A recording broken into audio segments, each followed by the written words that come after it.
ಈ ಕ್ಯಾಮ್ರಾ ನಿನ್ನೆ ನಮ್ಮ ಊರಿಗೆ ಹೋಗುವಾಗ ಕ್ಯಾಮ್ರಾದಿಂದ ವಿಡಿಯೋ ಮಾಡಿದ್ದೆ. ಇದು ಎಚ್ ಡಿ ಅಂತ ಐತ್ಲೆ, ಅದು ಫೋನ್ ಹಾಕೋದು ಬರ್ತೈತೆ, ಅಂದ್ರೆ ವಾಯ್ಸ್ ಕೊಡೋದು ಚಿಪ್ ಐತೆ.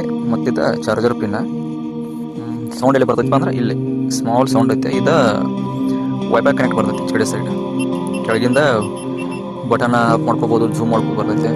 ಇದು ವಿಡಿಯೋ ಸ್ಟಾರ್ಟ್ ಮಾಡೋ ಬಟನ್ ಇದೆ. ಇದು ಕ್ಯಾಮ್ರಾ ಐತಿ. ಮುಂದಿಂದ ಪವರ್ ಆಫ್ ಮಾಡೋದು ಆನ್ ಮಾಡೋದು ಬರ್ತೈತೆ. ನಂದು ಇದು ಕ್ಯಾಮ್ರಾ. ಇದನ್ನ ನಮ್ಮ ಅಣ್ಣ ಕೊಡ್ಸಾನ. 4,000 ಮ್ಯಾಲೇನೋ ಆಗಿತ್ತು, 4,000 ಮೇಲೆ ಬಿದ್ದೈತಿದೆ. ಈಗ ಆನ್ಲೈನ್ನಾಗ ಎಷ್ಟು ಇದು ಗೊತ್ತಿಲ್ಲ, ನಾನು ಫ್ಲಿಪ್ಕಾರ್ಟ್ ತರಿಸಿದ್ದೆ. ಇದೇನೈತ್ಲೆ ಇಲ್ಲಿ ಬ್ಯಾಟ್ರಿ ಬರ್ತೈತಿ.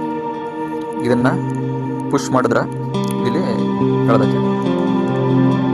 ಇದರಿಂದ ಏನೇನು ಯೂಸ್ ಅಂದ್ರೆ, ಇವಾಗ ನಾವೆಲ್ಲರೂ ಹೋಗ್ತಿರ್ತೀವಿ, ಟೂರ್ಗೆ ಹೋದಾಗ ಮಾಡಿದಾಗ ವಿಡಿಯೋಸ್ ಮಾಡ್ಬೋದು. ಇದರಿಂದ ಅಂದ್ರೆ ನೀವು ಮೆಮರಿ ಕಾರ್ಡ್ ಹೆಂಗೆ ಹಾಕೋತೀರಿ ಹಂಗೆ ಇದನ್ನ ಮೆಮರಿ ಕಾರ್ಡ್ ಫೋನ್ನೇ ಹಾಕೋಬೇಕಂತ ಏನಿಲ್ಲ.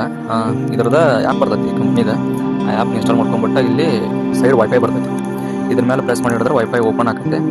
ಅಂದ್ರೆ ನಮ್ಮ ಫೋನ್ಯಾಗ ಕನೆಕ್ಟ್ ಮಾಡ್ಕೊಂಡ್ಬಿಟ್ವಿ ಅಂದ್ರೆ ಇದು ವರ್ಕ್ನ ನಮ್ಮ ಫೋನ್ಯಾಗ ಸದ್ಯಕ್ಕೆ ನೋಡ್ಕೋಬೋದು. ಅಂದ್ರೆ ಕ್ಯಾಮ್ರಾ ಹೆಂಗೆ ಐತಿ, ವರ್ಕ್ ಆಗತೈತಿ ಇಲ್ಲೋ, ಯಾವ ಥರ ಆ್ಯಂಗಲ್ ಚಲೋ ಐತಿಲ್ಲೋ ಎಲ್ಲಾನು ನೋಡ್ಕೋಬೋದು. ಇದರಿಂದ ವೀಡಿಯೋಸ್ ಎಲ್ಲ ಫೋನ್ಯಾಗ ಡೌನ್ ಮಾಡ್ಕೋಬೋದು. ಇದನ್ನ ಮೆಮರಿ ಕಾರ್ಡ್ ನಮ್ಮ ಫೋನಿಗೆ ಹಾಕೊಂಡು ಡೌನ್ ಮಾಡ್ಕೋಬೇಕಂತ ಏನಿಲ್ಲ. ವೈಫೈ ಇದ್ದಿಂದ ನಾವು ಯೂಸ್ ಮಾಡ್ಕೋಬೋದು ವೀಡಿಯೋಸ. ವಿಡಿಯೋ ಕ್ವಾಲಿಟಿ ಅಷ್ಟು ನಾರ್ಮಲ್ ಆಗೈತಿ. ಇದನ್ನ ಎಡಿಟ್ ಮಾಡ್ಕೊಂಡು ನಾನು ವಾಯ್ಸ್ ಓವರ್ ಕೊಡ್ಬೇಕು ಅಂದ್ರೆ ನಾವು ಬ್ಯಾಕ್ಗ್ರೌಂಡ್ ವಾಯ್ಸ್ ಕೊಡ್ಬೇಕು ಇದಕ್ಕೆ. ಯಾಕಂದ್ರೆ ಇಲ್ಲೂ ಮಾತಾಡ್ಬೋದು. ಆದ್ರೆ ಇದಕ್ಕೆ ಅಂತ ಏನೋ ಸ್ಪೀಕರ್ ಇಲ್ಲ, ಸ್ಪೀಕರ್ ತೊಗೊಂಡಿಲ್ಲ. ತೊಗೊಂಡ್ಕೊಳ್ಳಿ ಮತ್ತೆ ನೋಡಿದೆ. Shiva, thank you for watching. Bye.